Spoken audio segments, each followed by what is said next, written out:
नमस्ते विद्यार्थी मित्रों, हिंदी मीडियम सब्जेक्ट हिंदी कक्षा 5 सेमेस्टर 2 इकाई 14 दूब। इसका प्रकार है कविता।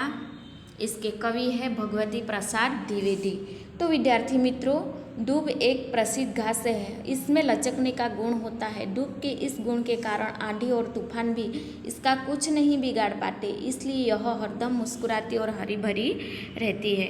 तो विद्यार्थी मित्रों, इस कविता में हम यही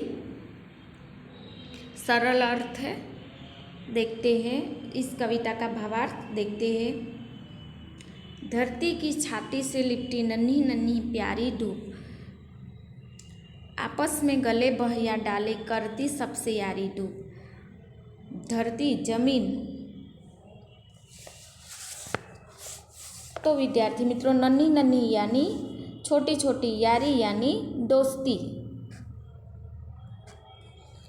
गले बहिया यानी गले में बाहें डालना। तो विद्यार्थी मित्रों, यहाँ पर पहली पंक्ति का भावार्थ इस प्रकार है। दूब है वो बहुत नन्ही होती है, यह जमीन से चिपकी हुई होती है और फैली हुई होती है, बहुत अच्छी लगती है। दूब बहुत नन्ही होती है, यह जमीन से चिपकी हुई और फैली रहती है और बहुत अच्छी लगती है।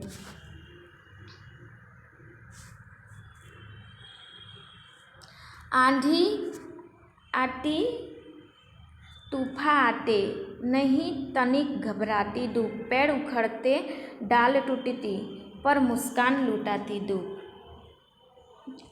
आंधी और तूफान यानी तूफान।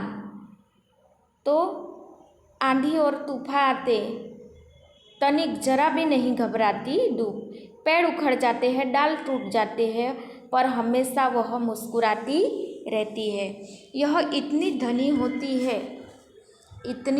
होती है कि लगता है जैसे पतली पतली दूबें एक दूसरे से गले मिल रही है।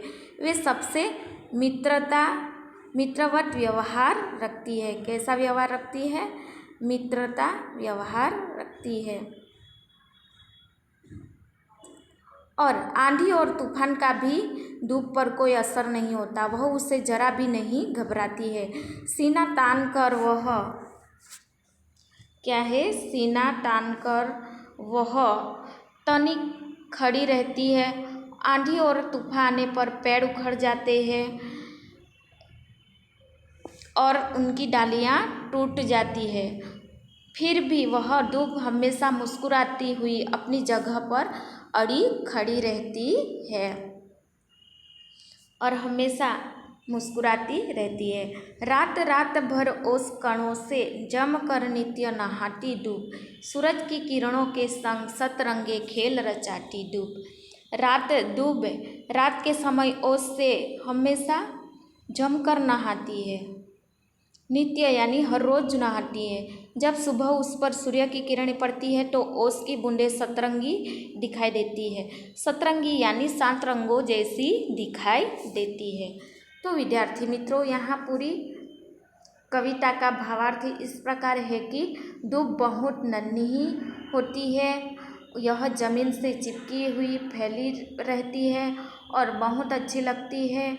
वह इतनी धनी होती है कि लगता है जैसे पतली पतली दूबें एक दूसरे से गले मिल रही हो। वे सबसे मित्रवत व्यवहार करती है। आंधी और तूफान में भी दूब पर कोई असर नहीं होता है, वह उससे जरा भी नहीं घबराती है और सीना तान कर खड़ी रहती है। आंधी और तूफान आने पर भी पेड़ उखड़ जाते हैं और उनकी डालियाँ टूट जाती है, पर दूब मुस्कुराती हुई अपनी जगह पर खड़ी रहती है। दूब रात के समय ओस से हमेशा जमकर नहाती है। जब सुबह उस पर सूर्य की किरणें पड़ती है तो ओस की बूंदें सतरंगी दिखाई देती है। तो विद्यार्थी मित्रों, यहाँ पर यह चैप्टर पूर्ण है और इसके बाद यह शब्दार्थ है, इसको आपको समझना है। स्वाध्याय के प्रश्न है। पहला प्रश्न, दूब कैसी है? तो दूब है वो बहुत नन्ही है। दूब किससे नहीं घबराती है? तो वह दूब है वह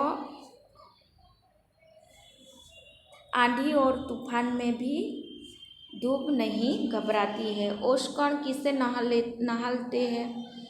तो ओशकण है वह दूब को नहलाते हैं। इसके बाद प्रश्न 2 में पहला प्रश्न, दूब का स्वभाव कैसा है?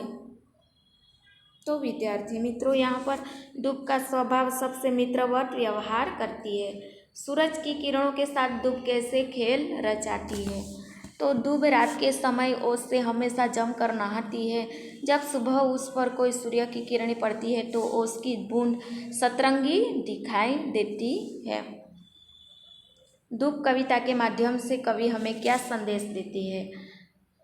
तीसरा प्रश्न है तो उसका उत्तर है दूब कविता के माध्यम से हमें यह संदेश देते हैं कि दूब हरदम मुस्कुराती हुई अपनी जगह पर अड़ी रहती है। अब विद्यार्थी मित्रों यहाँ पर है पर्यायवाची के शब्द है। पहला है यारी यानी दोस्ती, पेड़ यानी तरु, नित्य यानी रोज, सूरज यानी सूर्य, किरण यानी रोशनी। इस प्रकार आगे है चौथा, शब्दकोश के क्रम में लिखना है। तो सबसे पहले आंधी आएगा, फिर खेल आएगा, फिर डाल, फिर नहाती, फिर मुस्कान और फिर सूरज आएगा। पांचवा है विरोधी शब्द, नन्ही यानी बड़ी, प्यारी यानी